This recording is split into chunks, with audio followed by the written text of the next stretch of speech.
began his career in the prestigious Central Exa International Award for his selfless service towards promoting para-athletes.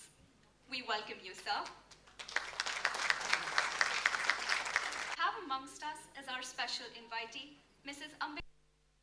Delhi में जहां Paralympics championship 2025 की सितंबर 25 तारीख से start होने वाली है, तो वहीं हमारे पास कुछ ऐसे पैरालंपिक एथलीट्स हैं जो आज दिल्ली के चिन्मया मिशन के हॉल में आए थे, जहां पर पैरालंपिक्स को लेकर एक एंथम रिलीज किया गया था सिंगर एंड लॉयर मेघना मित्तल के द्वारा। तो हमारे साथ बात करने के लिए कुछ पैरालंपिक एथलीट्स हैं जो स्विमिंग भी करते हैं, क्रिकेट भी, व्हीलचेयर क्रिकेट भी खेलते हैं और उसके साथ में शॉट पुट और डिस्कस थ्रो पे भी इनका फोकस होता है। तो हम उनसे बात करेंगे और जानेंगे कि जिस तरीके से ये नई एंथम रिलीज़ की गई है पैरालंपिक्स चैम्पियनशिप के ठीक पहले, तो उसके बारे में इनका क्या कहना है। सर, आपका नाम?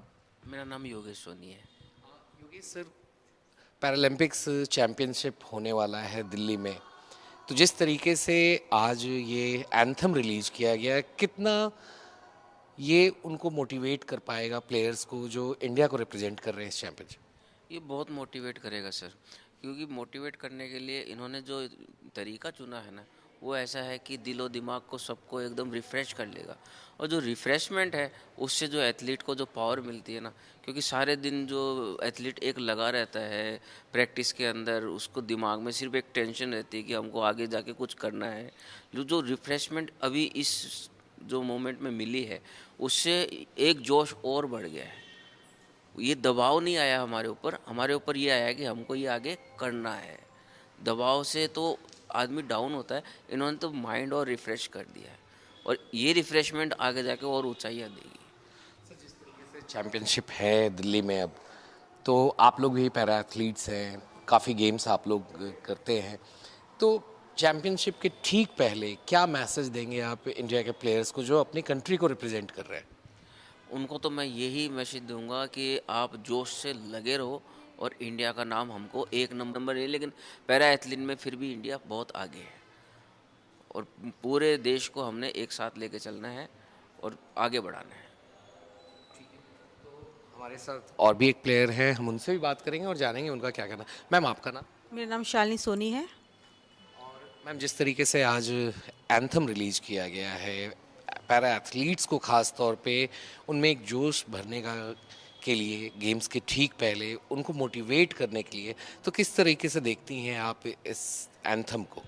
हाँ सर, जैसे मैंने अभी ये एंथम सुना था, ये मेघना मैम के द्वारा जो लॉन्च हुआ है, बहुत ही, जब हम सुन रहे थे तो मेरे अभी गूज़बम्स खड़े हो गए थे, क्योंकि बहुत ही अच्छा लग रहा था उनको सुन के।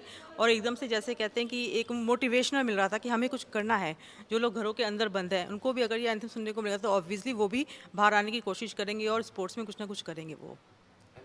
पैरा एथलीट्स के साथ में हमने देखी है काफ़ी चैलेंजेज होते हैं, हालात ऐसे होते हैं कि उनको सुविधाएं नहीं मिल पाती हैं, उनके पास प्रॉपर रूप से उनको ट्रेनिंग नहीं मिल पाती है। तो जिस तरीके से भारत में अब ये पैरालंपिक का टूर्नामेंट चैंपियनशिप भी होना है और जिस तरीके से अब एथलीट्स सामने आ रहे हैं, तो आपको लगता है कि आने वाले दिनों में और भी रिप्रेजेंटेशन इंडिया से देखने को मिलेगा और भी प्लेयर्स मोटिवेट होकर आगे आएंगे? जी सर, बिल्कुल।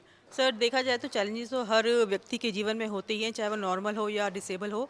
और डिसेबली सेक्टर में तो चैलेंजेस होना लाजमी है, क्योंकि काफ़ी प्रॉब्लम्स का सामना करना पड़ता है। पैरा एथलीट्स जो है, किसी को प्रॉपर कोचिंग नहीं मिल पाता या किसी को प्रॉपर ग्राउंड नहीं मिल पाता प्रैक्टिस के लिए। मैं खुद एक नेशनल प्लेयर हूँ, नेशनल पैरा एथलीट हूँ, तो काफ़ी प्रॉब्लम्स आई हैं। थोड़ा सा स्ट्रगल भी होता है, बट ये है कि अगर व्यक्ति ठान ले कि उसे कुछ करना है, तो कोई भी डिफ़िकल्टी मायने नहीं रखती है, वो कुछ ना कुछ करते ज़रूर हैं। और पैरा एथलीट्स को मैं यही बोलना चाहूँगी, जितना हो सके बहुत ज़्यादा मेहनत करके अपने देश का नाम तो रोशन करें ही। जिस तरह से मैम आपने मेंशन भी किया कि आप खुद एक नेशनल पैरा एथलीट प्लेयर हैं, तो क्या मैसेज देंगे आप इंडिया के पैरा एथलीट प्लेयर्स को जस्ट अभी चैंपियनशिप स्टार्ट होने के पहले? सर, मैं यही कहना चाहूँगी जितने भी हमारे देश के पैरा एथलीट्स हैं, कि देखिए, पार्टिसिपेट करना ही बहुत बड़ी बात होती है। हार जीत का कोई इतना मैटर इशू नहीं करता है।